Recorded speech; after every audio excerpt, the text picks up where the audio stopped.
ये एक ऐसा व्यक्ति है जिसका नाम है मिकाया। मुझे नहीं पता कि कल से अभी तक आपने ये पुस्तक पढ़ी या नहीं पढ़ी, मुझे नहीं मालूम, ओके। लेकिन अगर आपने पढ़ी है तो मैं समझता हूं कि आप लोग बहुत कुछ सीख पाओगे, ओके, बहुत कुछ सीख पाओगे, क्योंकि ऐसा ही बिल्कुल मिलता जुलता जिसको मुझे कल कंप्लीट करना था, लेकिन आप जानते हैं नहीं कर पाया, बट कोई दिक्कत नहीं, परमेश्वर जानता है कब क्या देना है, ठीक है ना। यह व्यक्ति जिसका नाम है मिकाया मुझे बहुत प्रभावित किया। जानते हो क्यों? आप देख सकते हैं कि नीचे, मुझे दूसरा कोई फोटो नहीं मिला आपको एक्सप्लेन करने के लिए, आप देख सकते हैं कि नीचे कम से कम 400 प्रॉफिट तो लिखा है, एक सच्चा नबी और दूसरी तरफ है 400 झूठे नबी। फोटो देख लीजिए प्लीज, फोटो देख लीजिए प्लीज, फोटो देख लीजिए। मैं इसको अलग से एडिट करके YouTube पे ज़रूर चढ़ाऊंगा, लेकिन फिलहाल आप लोग इसको देखिएगा, जितने YouTube के लोग हैं आप भी ध्यान दीजिएगा। लिखा है एक सच्चा नबी और 400 झूठे नबी। वाह मुझे क्या याद आ रहा है पता है? यीशु की वो बात याद आ रही है जहां यीशु ने मत्ती 7 का 12 से 15 तक में कहा, मैथ्यू 7 from 12 to 15, उन्होंने कहा कि अंत के दिनों में झूठे भविष्यवक्ता उठ खड़े होंगे। अब सोच के देखो यीशु ने कब का, और यह घटना यीशु के हजारों साल पहले। आप देख सकते हैं उस वक्त में भी ऐसे थे, आज भी ऐसे हैं, और यीशु के टाइम पे भी ऐसे थे। तो एक वक्त था आपको कहते थे सिगरेट से बचो, दारू की बोतल से बचो, व्यभिचार से बचो, पैसे के लालच से बचो। आज मुसीबत ऐसी आ गई है 21वीं सदी के 21वें साल 2021 में ऐसी परिस्थिति आ गई है जहां हम ये कम बोल रहे हैं, दारू से बचो, सिगरेट से बचो, नशे से बचो, पैसे से बचो, कहने की नौबत आ गई है कि झूठे नबियों से बचो। Can you believe this? झूठे नबियों से बचो, है ना। मैं यहां से स्टोरी को आगे बढ़ाऊंगा। मैं चाहता हूं कि एक एक वचन 1 से 23 तक हम इसको लेके चलेंगे, ठीक है ना। तो सबसे पहले वचन 1 लिखता है, और 3 वर्ष तक, बहुत ध्यान से सुनना, लिखा है 3 वर्ष तक अरामी और इजरायली बिना युद्ध रहे। इनके बीच में किसी प्रकार का 3 साल तक कोई युद्ध नहीं हुआ। जितने भी मेंबर्स हैं डीटी के, प्लीज रिक्वेस्ट करता हूं, बी केयरफुल, बहुत ध्यान से सुनना, पूरा कॉन्सेंट्रेट देना। वचन 2 बहुत ध्यान से सुनना, 3रे वर्ष में यहूदा का राजा यहोशापत और इज़राइल के राजा के पास गया। तो इसका मतलब है यहां एक राजा नहीं, कम ऑन, यहां 2 राजा हैं। एक है यहूदा का राजा और दूसरा है इज़राइल का राजा। यस और नो? नाउ इज़राइल का जो राजा है ना, वो इतना आत्मिक नहीं दिखा जितना यहोशापत मुझे आत्मिक दिखा। कैसे? मैं आपको कनेक्ट करता चलूंगा। वचन 3 लिखा है, तब इज़राइल के राजा ने अपने कर्मचारियों से कहा, क्या तुमको मालूम है कि गिलाद का रमोत हमारा है? ओके, एक सेकंड दीजिए, ये टीवी का थोड़ा सा दिक्कत आ रहा है।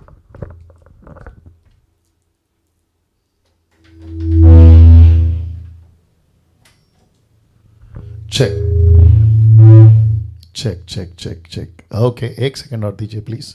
Check check check, test, okay. अभी आवाज ठीक है? ओके, या वापस आते हैं जी, वापस आते हैं। ऐसा लिखा है कि तब इज़राइल के राजा ने अपने कर्मचारियों से कहा, क्या तुमको मालूम है, ब्रैकेट में देख लीजिए, अंडरलाइन किया है, कि गिलाद का रमोत हमारा है। एक ऐसी जमीन, एक ऐसी भूमि जिसको कहते हैं गिलाद का रमोत। मुझे नहीं पता कि ये स्टोरी आपने कभी पहले सुनी या नहीं सुनी। इस एक जमीन के टुकड़े को लेकर परमेश्वर के 2 दास, एक यहूदा का राजा यहोशापत और दूसरा इज़राइल के राजा के पास में ये चर्चा गई कि एक शहर है, एक कस्बा है, एक छोटा सा जमीन का टुकड़ा है, ये हमारा है, लेकिन 3 साल से हम इसको कुछ नहीं कर रहे। वचन आगे लिखा है, फिर हम क्यों चुपचाप रहते हैं और उसे अराम के राजा के हाथ से क्यों नहीं छीन लेते?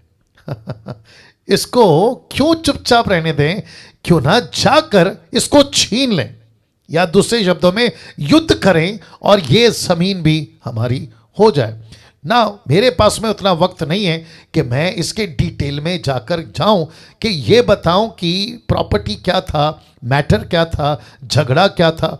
मैं इसमें नहीं जा पा रहा हूं क्योंकि बहुत लंबा हो जाएगा और मैं समझता हूं इसकी जरूरत भी नहीं है ना। लिखा है अभी तक कि हमें उसको छीना है। वचन 4 कहता है कि उसने यहोशापत से पूछा। किसने? उसने, इजराइल के राजा ने यहोशापत से पूछा, क्या तू मेरे संग गिलाद के रमों से लड़ने के लिए आएगा या जाएगा? Question mark. यहोशापत ने इजराइल के राजा को उत्तर दिया, बहुत ध्यान से सुना, जैसा तू है वैसा मैं भी हूं, जैसे तेरी प्रजा है वैसे मेरी प्रजा है, जैसे तेरे घोड़े हैं वैसे मेरे भी घोड़े हैं। मतलब सब हमारा है। दूसरे शब्दों में मैं लड़ाई के लिए चलूंगा। ओके, नाउ मैटर अभी तक यह लग रहा है कि 2 राजा तैयार हैं लड़ाई के लिए, युद्ध जीतने के लिए। दोनों के दोनों अव्वल हैं, दोनों के पास परमेश्वर है, अच्छा एक्सपीरियंस है, जीत चुके हैं, पिछली एक्सपीरियंस, अच्छा पास्ट है, सब कुछ है। लेकिन वचन 5 में कुछ हो गया। आइए देखते क्या हो गया। लिखा है, फिर यहोशापत ने इज़राइल के राजा से कहा, वचन 6, कि आज यहोवा की इच्छा मालूम कर लें। क्या अद्भुत है!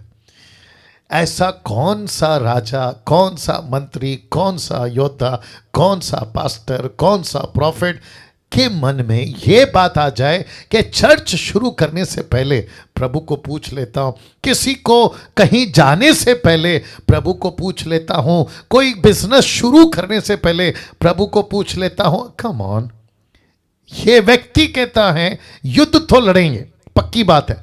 एक काम करते हैं, परमेश्वर को पूछते हैं। उन दिनों में एक चलन था, अगर युद्ध पे जाना है, लड़ाई जीतना है, तो प्रॉफिट्स होते थे, नबी होते थे।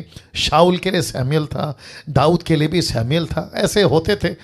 तो जरा देखिए स्क्रीन के ऊपर क्या आ रहा है। लिखा है, तब इज़राइल के राजा ने नबियों को, बहुत ध्यान से देखना, जो कोई 400 पुरुष थे, इकट्ठा करके उनसे पूछा। एक नहीं, कितने? 400। Can you believe this? एक नहीं, कम से कम 400 प्रॉफिट को इकट्ठा किया। आइए देखते क्या लिखा है। क्या मैं गिलाद के रमोत से युद्ध करने के लिए चढ़ाई करूं व रुका रहूं? किसने पूछा? इज़राइल के राजा ने 400 से पूछा। 400 क्या उत्तर दे रहे हैं जरा देखिएगा। लिखा है, उन्होंने उत्तर दिया। किसने? ब्रैकेट में 400 नबी। उन्होंने उत्तर दिया, चढ़ाई कर। ऐसा कहते हैं 400 के 400 नबी। याद रखो यूट्यूब वालों, ये परमेश्वर के नबी हैं, ये परमेश्वर यहोवा के मानने वाले प्रॉफिट्स हैं, जिनको उन दिनों में परमेश्वर के नबी कहा जाता था। इनकी तादाद 1 और 2 नहीं, कितनी है जी? रमन साहब ने अभी इशारा किया था, 400। Can you believe this? वाह! 400 के 400 कहते हैं चढ़ जा, लड़ाई कर। सिर्फ इतना नहीं, आगे देखो क्या कहते हैं। लिखा है, क्योंकि प्रभु उसको राजा के हाथ में कर देगा। अब जरा खुलकर आते हैं। बहुत सारे यूट्यूब के लोग अपेक्षा करते हैं कि कोई प्रॉफिट मेरे बिजनेस के लिए कोई प्रोफेसी कर दे, कोई प्रॉफिट मेरी नौकरी के लिए प्रोफेसी कर दे, मेरे वीजा के लिए प्रोफेसी कर दे, मेरी शादी के लिए कम ऑन प्रोफेसी कर दे, कुछ तो बच्चे के लिए प्रोफेसी कर दे, मेरी शादी कब होगी उस पे कोई प्रोफेसी कर दे। मेक श्योर कि जो प्रॉफिट है या नबी, आज की तारीख में 21st मॉडर्न चर्चेस की मैं बात कर रहा हूं, मेक श्योर, पक्का कंफर्म करो कि वो प्रॉफिट के अंदर दुष्ट आत्मा ना हो। ओ ओ ओ ओ ओ ओ, क्या बात है। उस प्रॉफिट के अंदर दुष्ट आत्मा ना हो, क्योंकि ये जो 400 नबी है ना, इन सब में परमेश्वर की आत्मा नहीं है, बल्कि 400 के 400 नबियों में एक ऐसी दुष्ट आत्मा है जो इनसे झूठ बुलवा रही है। मेरा टॉपिक क्या है एपिसोड 19 से 20 तक में? इंपॉर्टेंस ऑफ द बाइबल, परमेश्वर के वचन का महत्व। अगर आज मेरे इस प्रचार से अगर कोई प्रभु का दास दासी होशियार हो जाते हैं कि यस पास्टर डैनियल, ऐसे 400 नबी दुष्ट आत्मा से भरे पंजाब में घूम रहे, गुजरात में घूम रहे, कलकत्ता में घूम रहे, बंगाल में घूम रहे, महाराष्ट्र में घूम रहे, अफ्रीका अमेरिका में घूम रहे, तो ऐसों को पहचानने से ये वीडियो अगर उनको साथ देता है, मदद करता है, मैं ऐसी वीडियो हजारों बनाऊंगा। या थैंक यू निर्जला जी, वंडरफुल जीसस, वंडरफुल जीसस। बहुत ध्यान से सुनना। नाउ अब एक छोटा सा, नॉट छोटा सा बोलेंगे, लेकिन बोलेंगे अच्छा खासा, एक ट्विस्ट समझते, मोड़, कहानी में एक नया मोड़ आ गया, ट्विस्ट आ गया, ठीक है ना। ये साहब कौन है? राकेश गज भैया क्या जी? राकेश भाई आप ठीक हैं? हाँ हाँ, या थोड़ा हरकत करते रहिए, क्योंकि हरकत में ही बरकत है। ओके, वापस आते हैं, ठीक है ना। सब लोग तैयार हैं? या गुड। ना वापस कहता हूं कि कहानी में एक ट्विस्ट आ गया, मोड़ आ गया। देखिए, यहां तक पढ़ने से लगता है कि राजा यहोशापात और इज़राइल का राजा को अपने घोड़े तैयार कर लेने चाहिए, युद्ध के लिए तैयारी कर लेनी चाहिए। मैंने कहा था ना, यहोशापात थोड़ा अलग है। वचन 7 में वो क्या कर बैठा, देखिए मैं बताता हूं। ये जो लाल किया ना, परंतु इसमें आ गया ट्विस्ट, इसमें आ गया नया मोड़। तो इसको रखकर मैं सबसे कुछ कहना चाहता हूं, अपने मसीह मंथन के लोगों से भी, डीटी के लोगों से भी, और फेसबुक यूट्यूब के लोगों से भी मैं कुछ कहना चाहता हूं। आपको जैसे ही कोई कहता है ना कि तुमको प्रभु कहता है, आज परमेश्वर की आत्मा मुझसे बात करिए तेरे लिए, चर्च का पास्टर अपने चर्च को कहता है, तो वचन 7 के अनुसार, परंतु यहोशापात ने पूछा, क्या यहां यहोवा का और भी कोई नबी है जिससे हम पूछ लें? इसको कहते हैं कंफर्मेशन। जिस चीज को आप 400 लोगों ने कहा था ना, उसी को रिकन्फर्मेशन। क्या कोई और नबी जो यहां का नहीं, क्या कोई और नबी है? वचन 8 में तो बताऊंगा कि उसने क्या कहा, लेकिन अभी फिलहाल यहां पे रुकते हैं। तो आपको जब भी कोई कहता है, परमेश्वर कहता है कि तुम दुबई जाओगे, परमेश्वर कहता है कि तुम अमेरिका जाओगे, परमेश्वर कहता है कि तुम्हारा बिजनेस चल पड़ेगा, आपको वहीं रुकना है और पूछना है परमेश्वर से, प्रभु क्या ये प्रोफेसी सच में आपकी तरफ से है? हाँ, अगर आपकी तरफ से है तो प्रभु मुझे सेकंड कंफर्मेशन दो, सेकंड कंफर्मेशन। और सेकंड कंफर्मेशन कहां से आएगी पता है? परमेश्वर को कहो कि प्रभु आप मेरे पापा हैं, आप मेरे डैडी हैं, आप मेरे अब्बा हैं, आप मेरे पिता हैं, आप मुझसे डायरेक्ट बात करो ना, आप मुझसे डायरेक्ट बात करिए ना। ठीक है, मैं एक प्रॉफिट को सुन लिया जिसने कहा कि तुम अमेरिका जाओगे, तुम्हारा बिजनेस चल पड़ेगा, तुम्हारी अगले महीने शादी होगी, तुमको 8 महीने के बाद अच्छा न्यूज़ मिलेगा, या जो भी है, मुझसे बात करो ना। मैं तो आपका बेटा हूं, मैं तो आपको बेटी हूं, राइट मिसेस रमन? या ऐसे पूछना है। और जितने भी प्रीचर्स हैं मसीह मंथन के, और आप जितने भी लोग जो दूसरे चर्च से बिलोंग या मिशन से आप बिलोंग करते हैं, ऐसे ही प्रचार करो कि प्रभु ठीक है, प्रोफेसी आ गई, प्रेज गॉड। मैं प्रोफेसी और प्रॉफिट के खिलाफ नहीं हूं, ये भी बता दूं, क्योंकि मैं खुद भी प्रोफेसी करता हूं। मैं खुद भी, परमेश्वर मुझे प्रोफेसी के दान में लेके चलता है, क्योंकि ये पवित्र आत्मा का दान है। और अगर मुझे प्रभु कहता है कि डैनियल प्रोफेसी करो, मैं करूंगा। क्यों? क्योंकि परमेश्वर मुझसे बात कर रहा है। लेकिन मैं किसी प्रॉफिट प्रोफेसी के अगेंस्ट में नहीं हूं, लेकिन मैं ये कह रहा हूं कि एक प्रोफेसी, एक प्रॉफिट के पीछे पागलों की तरह भागते क्यों हो? भागते क्यों हो? परमेश्वर से रिकंफर्मेशन क्यों नहीं मांगते? वो चाहे डैनियल राज क्यों ना हो या फिर कोई और तुर्रम खान, क्यों नहीं पूछते कि परमेश्वर एक का सुना, ठीक है, मुझे सेकंड कंफर्मेशन चाहिए। तब जाकर जो है ना गाड़ी पटरी पर आती है। कम ऑन, यस और नो। या तो मुझे ये लड़का, माफ करें, ये राजा अच्छा लगा। कौन? यहोशापात। देखो ना क्या पूछ रहा है। कहता है राजा ठीक है, 400 लोग ने प्रोफेसी कर दी, घोड़ा तैयार करो, हाथी तैयार करो, ये अच्छी बात है, लेकिन जरा रुको। बोला क्या? पूछता है कि यहां कोई और नबी है जिसको हम पूछ सकते हैं? वचन 8 देखिए, मजा आएगा। Wonderful Jesus. लिखा है इजराइल के राजा ने यहोशापात से कहा, हाँ एक है, यमला का पुत्र मिकाया, एक पुरुष और है। देखो ये राजा को पता था ये एक से काम चला सकता था। किससे? इस आदमी से। इसने क्या किया पता है? 400 को इकट्ठा किया। तो मैच्योरिटी अक्सर देखा जाता है कि जहां भीड़ ज्यादा है वहीं पे पब्लिक का झुकाव होता है, लेकिन परमेश्वर की नजर में जहां भीड़ ज्यादा है वहीं गड़बड़ है। ओके। कुछ लोग कहते हैं कि उसको इतने लोग सुनते हैं, उसको इतने लाइक्स हैं, उसको इतने कमेंट्स हैं, उसको इतने सारे, अन्य भाषा वालों की बात कर रहा हूं, कहते हैं कि देखो पेंटिकॉस्टल में 20% है, कैरिस्मेटिक में 20% है, अरे इसको तो इतने लोग सुनते हैं, उसको अरे भाई सुनते इतने सारे लोग हैं, लेकिन ये तो पता लगाओ कि वो आदमी सही है या गलत। Come on. और एक व्यक्ति जिसका नाम है मिकाया, जिसके पास कोई भीड़ नहीं है, लेकिन उसके पास में सृष्टिकर्ता परमेश्वर है।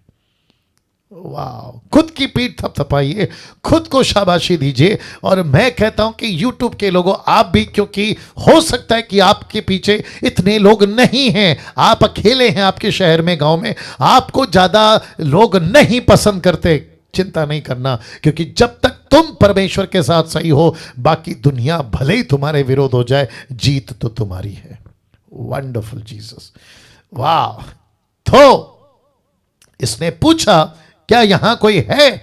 तो राजा, इजराइल का राजा कहता है एक है, एक है, एक है। उसका नाम है, याद रखो, एक है, याद रखो, एक है। उसने नहीं कहा 100 है, उसने नहीं कहा 400 है। बहुत ध्यान से देखिए, लिखा है कि हां, यमला का पुत्र मिकाया, एक पुरुष और है, और जिसके द्वारा हम यहोवा से पूछ सकते हैं।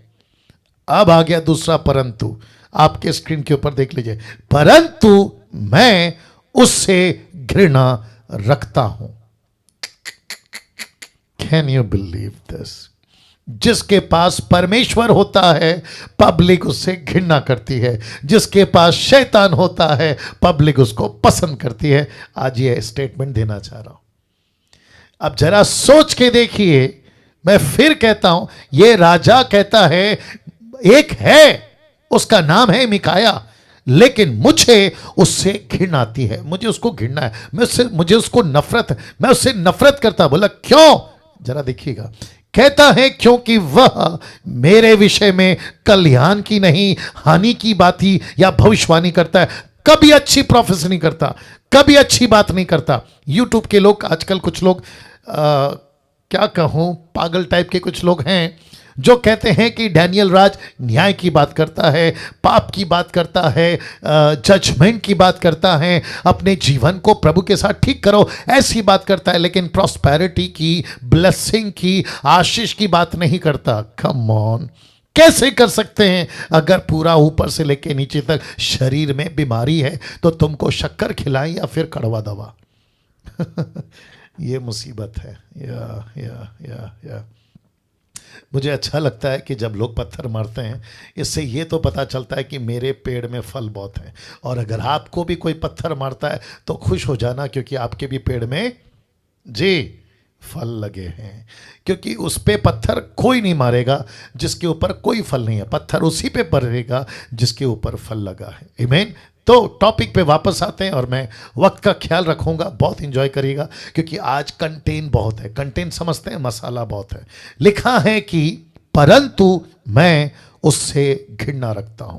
मुझे वो आदमी पसंद नहीं है, इसलिए मैं उसकी वीडियो नहीं देखता। वो आदमी मुझे पसंद नहीं है, इसलिए मैं उसको अपने चर्च पे नहीं बुलाता। मुझे वो आदमी पसंद नहीं है, इसलिए मैं उसके पास जाता भी नहीं हूं, उसके साथ कोई कांटेक्ट भी नहीं रखता हूं। याद रखो, जिसको कोई नहीं पूछता उसको परमेश्वर ऐसा कुछ करेगा कि यहोशापात जैसा आदमी खड़ा कर देगा और 420 के पास 400 नबियों के बीच में लाकर एक को खड़ा कर देगा। और देखो वही मुसीबत राजा के पास में वापस आ गई है। वचन 9 क्या कहता, देखो, यहोशापात ने कहा, राजा ऐसा ना कहे, वो अच्छा प्रॉफिट है, वो गलत प्रॉफिट नहीं है।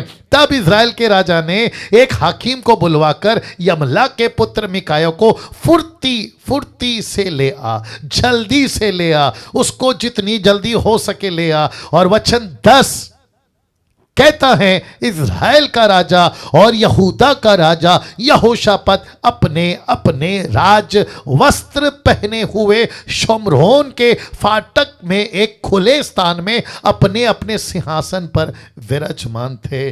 और ये साहब की फिर एंट्री होती है और सब भविष्यवक्ता उनके सम्मुख भविष्यवाणी कर रहे थे।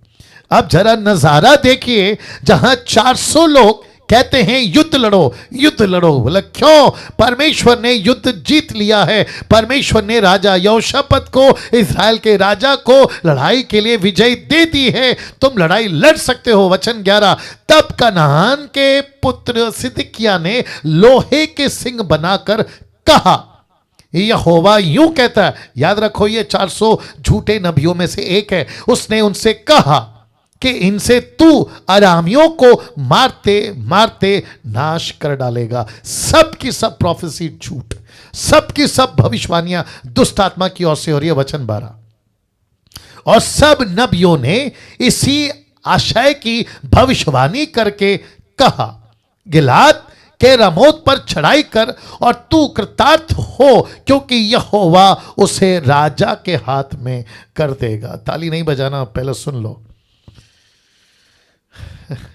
अक्सर लोग ताली बजा देते हैं, आप लोग नहीं, आप लोग नहीं, आप लोग बहुत अच्छे लोग हैं। लेकिन जिनको वचन का ज्ञान नहीं होता है ना, मैं डंके की चोट पे कहता हूं, अगर उनको ये कॉन्सेप्ट नहीं समझाया जाएगा ना, ये वचन का बारा उठाएंगे और तालियां बजाना शुरू कर देंगे, क्योंकि उन्होंने वचन एक से नहीं पढ़ा ना। ये 400 लोगों के अंदर दुष्ट आत्मा काम कर रही है। Can you believe this? या मैं कुछ सेकंड और रख रहा हूं जी। अब जरा ध्यान दीजिएगा, 400 नबी कहते हैं लड़ाई लड़, युद्ध लड़, परमेश्वर तुझे कामयाबी देगा और तू जीत जाएगा। दोनों के दोनों राजा को कहते हैं तुम जीत जाओगे। वचन 13 लाल में लिखा हूं समझाने के लिए। जो दूत मिकाया को बुलाने गया था उसने उससे कहा, सुन। क्या कहता है? धमकी देता है। सुन क्या कहता है, देखो, भविष्यवक्ता एक ही मुंह से राजा के विषय में शुभ वचन कहते हैं। शुभ शुभ, अच्छा अच्छा, शुभ वचन कहते हैं। तो तेरी बातें उनकी सी हो, तू भी शुभ वचन कहना। अरे बाप रे, कितने मिलते हैं आप लोगों को यूट्यूब पे, फेसबुक पे धमकी देने वाले। ऐसा प्रचार करोगे तो तुमको छोड़ देंगे, ऐसा बोलोगे तो तुम्हारे फेसबुक से हट जाएंगे, तुम्हारे ग्रुप से हट जाएंगे। अरे वाह इसका जवाब अच्छा लगा, मैं आपके बीच में रखता हूं। वचन 14, मिकाया ने कहा, यहोवा के जीवन की शपथ, मुझे कसम है। परमेश्वर की कसम तो हम लोग नहीं खाते हैं, क्योंकि यीशु ने कसम खाने को मना किया है, लेकिन ये यीशु के पहले वाला आदमी था ना, तो इसने कहा कसम है मुझे, यहोवा की कसम है मुझे, परमेश्वर की कसम है मुझे, उस सेनाओं के परमेश्वर की, जो कुछ यहोवा मुझसे कहे वही कहूंगा, तेरी गीदड़ धमकियों से नहीं डरूंगा। यहां ताली बजनी चाहिए। आहा, क्या बात है, क्या बात है, क्या बात है। ऐसा बोल सकते हैं आज, आज के प्रचारक बोल सकते हैं, बोलना चाहिए, बोलना चाहिए।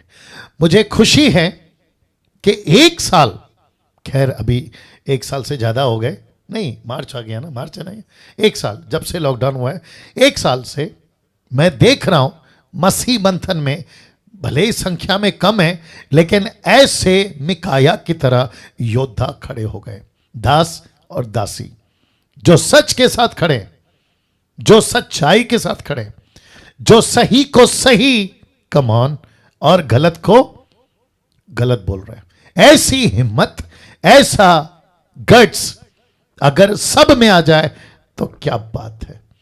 देखो इसका स्टेटमेंट देखो, कहता है मुझे कसम है मेरे परमेश्वर की, जो कुछ वो कहेगा मैं वही कहूंगा। इसके बावजूद कि 400 मेरे अगेंस्ट में हो जाए, इसके बावजूद कि मुंबई मेरे अगेंस्ट में हो जाए, इसके बावजूद कि नेपाल गुजरात मेरे अगेंस्ट में हो जाए, बांग्लादेश कलकत्ता या फिर पाकिस्तान अमेरिका अफ्रीका, मेरा पड़ोसी, मेरा चर्च का पास्टर, मेरा लीडर मेरे अगेंस्ट में हो जाए, मुझे कोई फर्क नहीं पड़ता, लेकिन जो यहोवा कहेगा मैं वही कहूंगा। ऐसी जज्बा, ऐसा गट्स के साथ में बात करने वाले प्रचारक मसीह मंथन में चाहिए, 21वीं सदी में चाहिए, ताकि 22वीं पीढ़ी को तैयार कर सके। और मैं वापस कहता हूं, महिलाएं, लेडीज, आप लोग भी कभी किसी से कम नहीं हैं और ना ही कभी खुद को किसी से कम आंकना, क्योंकि जो पावर और जो पवित्र आत्मा पुरुषों को दिया है, बहुत ध्यान से सुनना, जो पवित्र आत्मा पुरुषों को दिया है ना, वही पवित्र आत्मा आपको महिलाओं को भी दिया है, वही पावर दिया है। या तो वचन 15, क्योंकि मुझे वक्त का ख्याल रखना है, लिखा है कि जब राजा के पास आया, कौन? जब वह मिकाया राजा के पास आया, तब राजा ने उससे पूछा, किससे? मिकाया से। कहता है कि हे मिकाया, क्या हम गिलाद के रामोत से युद्ध करने के लिए चढ़ाई करें वा रुके रहें? कौन पूछ रहा है? ऐसा राजा जो इससे नफरत करता है, ऐसा राजा जिसने अभी पीछे बोला था ना मुझे उससे घृणा है, उसी को पूछ रहा है। किसकी मेहरबानी से? यहोशापत की मेहरबानी से, यहोशापत की मेहरबानी से वो पूछ रहा है क्या लड़ाई लड़ें? अब जरा उसका उत्तर सुनिए। किसका? मिकाया का। उसने उसको उत्तर दिया, क्या कहता है पता है? हाँ, अब जरा इसको देखो, चढ़ाई कर और तू कृतार्थ हो, मतलब तू कामयाब हो। ब्रैकेट में मैंने लिखा है सरकास्टिक था, ये सरकास्टिक मतलब वो मजाक में, व्यंग में कह रहा है कि जाके लड़ाई तो लड़, जाके हिम्मत तो कर, और यहोवा उसको राजा के हाथ में कर दे, नॉट कर देगा, कर दे। सरकास्टिक है, जैसा पहला कुरिन्थियों 14:2 सरकास्टिक है, वैसा ये भी सरकास्टिक है। अब इसको कौन समझ सकता है? जिसको नॉलेज है। इसको कौन समझ सकता है? जिसने पहला का पढ़ा होगा और आखिरी का पढ़ा होगा। मैं आपको प्रूफ कर दूंगा कि यह स्टेटमेंट सरकास्टिक है। यूट्यूब के लोगों ध्यान से सुनो, कभी कभी बाइबल को पढ़ते वक्त में कौन सा स्टेटमेंट है, कौन सा सरकास्टिक है, यह बताया था मैंने पिछली बार। तो यह कहता है, उत्तर दिया, हाँ 400 लोग बोल रहे हैं ना, तो जाओ, जाके लड़ाई लड़ो, और तुमको परमेश्वर, अभी तो कह रहे थे ना 400 लोग, तुमको परमेश्वर युद्ध में, लड़ाई में विजय दे देगा। लेकिन यह है क्या? सरकास्टिक। इसको कहते हैं कि मिकाया ने एक ऐसा स्टेटमेंट यूज किया जिसको कहते हैं उसने उसका मजाक उड़ाया। प्रूफ क्या है डैनियल राज? प्रूफ है वचन 16। राजा ने उससे कहा, मुझे कितनी बार तुझे ध्यान से सुनना, मुझे कितनी बार तुझे शपथ धराकर चिताना होगा कि तू यहोवा का स्मरण करके मुझसे सच कहा कर, सच कहा कर, सच ही कहा कर। थोड़ा पानी डालना। सच कहा कर, इसका मतलब क्या है? उसने सच अभी तक नहीं बोला, उसने पीछे वाला वचन को अभी तक सच में नहीं कहा। तो इसको कैसे लेंगे? एक साथ बोल दीजिए, सरकास्टिक। इसको कहते हैं व्यंग, इसको कहते हैं टोंट मारना, इसको कहते हैं ताना कसना। कभी कभी बाइबल पढ़ते वक्त में बहुत संभलना होगा। तो राजा कहता है मैंने तुझसे कितनी बार कहा मुझसे सच बोला कर, सच बोला कर। वचन 17 लाल में आ गया। वचन 17, मिकाया ने कहा, मुझे समस्त इज़राइल बिना चरवाहे की भेड़ बकरियों की नाई पहाड़ों पर तितर बितर देख पड़ा। और यहोवा का ये वचन आया कि वे तो अनाथ हैं। आप नहीं समझे अभी भी? मतलब तुमको जो चरा रहा है ना, तुम ऐसी भेड़ों की तरह हो जिनके ऊपर कोई चरवा है ही नहीं। Can you believe this? तो कौन से चरवा तुमको चरा रहे? झूठे चरवा। कौन से पास्टर तुमको चरा रहे? झूठे पास्टर। कौन सा बाइबल टीचर तुमको चरा रहा है? झूठा बाइबल टीचर। कौन बोल रहा है? डैनियल राज नहीं, वचन बोल रहा है। कम ऑन, यस और नो? इसका मतलब है मिकाया ने कहा, मुझे समस्त इज़राइल बिना चरवाहे की भेड़ बकरियों की नाई पहाड़ों पर तितर बितर देख पड़ा। यहोवा का यह वचन आया कि वे तो अनाथ हैं। बाप है, कैन यू बिलीव दिस? बाप है लेकिन झूठा।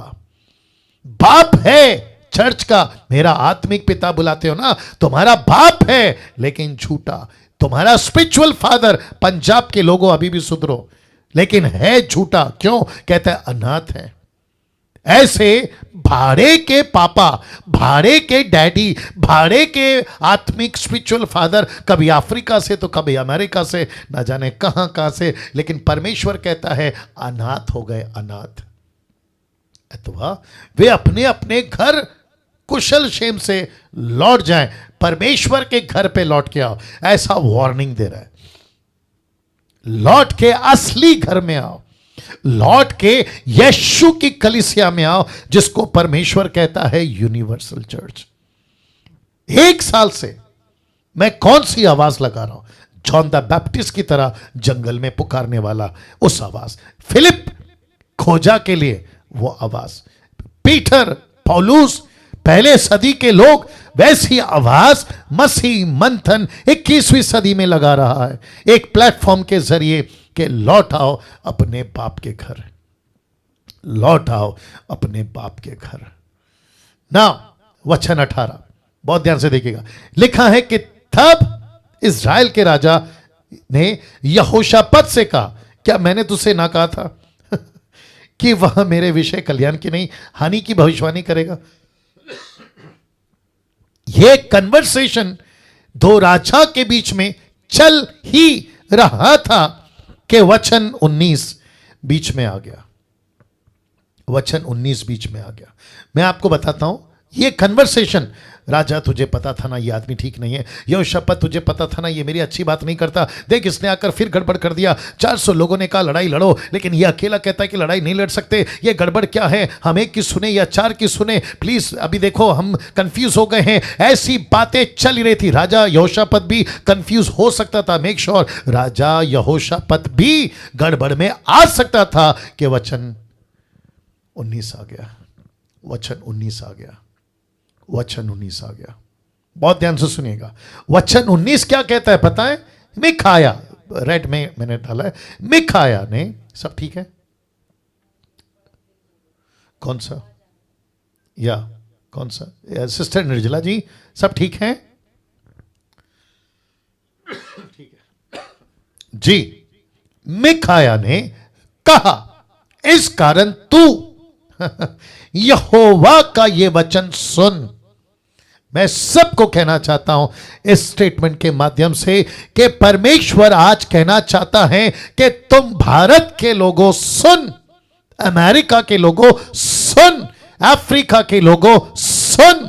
क्या कहता है? मिकाया ने कहा, इस कारण तू यहोवा का यह वचन सुन। कहता है मुझे, किसको? मिकाया को, मुझे सिंहासन पर विराजमान यहोवा और उसके पास दाहिने बाएं खड़ी हुई स्वर्ग की समस्त सेना दिखाई दी। हे राजा, मुझे कुछ दिख रहा है, मैं तुझे बता देना चाहता हूं। मुझे 400 प्रॉफिट के पीछे एक स्पिरिट काम कर रही है वो परमेश्वर दिखा रहा है। अफ्रीका में जो प्रोफेसी के नाम पे एक दुकान चल रही है उसके पीछे जो स्पिरिट है वो परमेश्वर दिखा रहा है। पंजाब के अंदर तेल, पानी, रुमाल, कपड़ा, नमक बेचकर कोई लोग परमेश्वर की कलीसिया को बिगाड़ रहे हैं, उसके पीछे एक स्पिरिट दिखाई दे रहा है। कहता है कि तब यहोवा ने पूछा, अहाब को कौन ऐसा बहकाएगा कि वह गिलाद के रामों पर चढ़ाई करके खेता है। तब किसी ने तो कुछ और किसी ने कुछ, राजा इज़राइल के राजा को कौन बहकाएगा? राजा इज़राइल का जो राजा है ना, उसको कौन बहकाएगा? अहाब को कौन बहकाएगा कि वो गिलाद के रामों पर चढ़ाई करे? तो किसी ने कुछ, किसी ने कुछ, ये किसी ने कुछ और किसी ने कुछ, इसका डिस्क्लोज नहीं हुआ है, इसका खुलासा नहीं हुआ। लेकिन वचन 21 मैंने इसके लिए ब्लैक में डाला है, लिखा है निदान। मिकाया कहता है, राजा सुन, एक आत्मा पास आकर यहोवा के सम्मुख खड़ी हो गई। एक आत्मा का मतलब है स्पिरिचुअल बीइंग, आत्मिक बातें। एक आत्मा पास आकर यहोवा के सम्मुख खड़ी हुई और कहने लगी, मैं जाकर उस राजा को बहकाऊंगी। ओ ओ ओ ओ ओ ओ ओ ओ, ये कहां चल रहा है चर्चा? स्वर्ग में। ये कहां चल रही है बातें? स्वर्ग में। कहां पे देख रहा है प्रॉफिट? स्वर्ग में। तो इसका मतलब है कि पृथ्वी के ऊपर आप और हम जो फिजिकल बॉडी में हैं, ये बातें नहीं समझ सकते।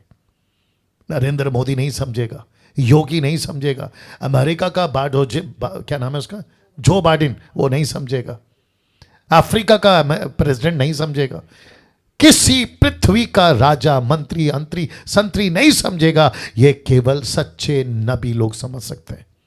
ये सच्चे नबी लोग समझ सकते हैं, जिनके अंदर परमेश्वर के वचन का महत्व है, जिनको परमेश्वर की कलीसिया का महत्व है, जिसको परमेश्वर के राज्य का महत्व है। ऐसे लोगों को ही प्रभु ये बातें बताता है।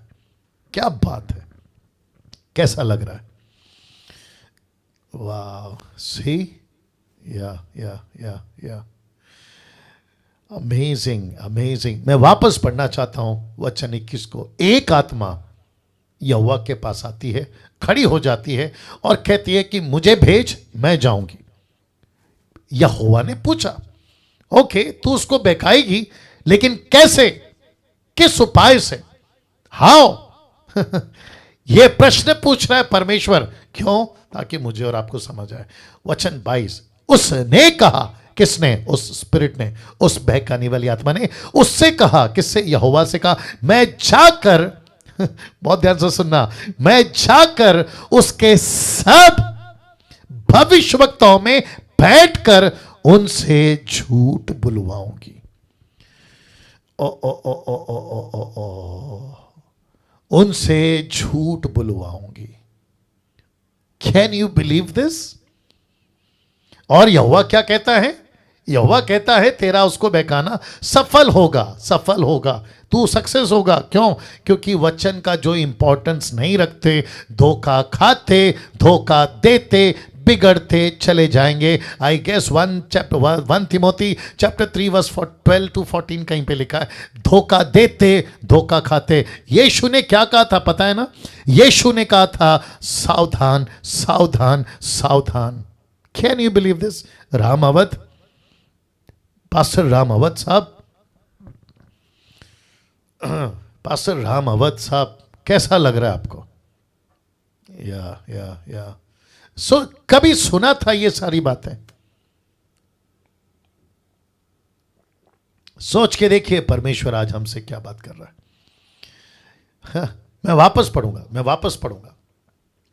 भविष्यवक्ताओं में बैठकर उनसे झूठ बुलवाऊंगी।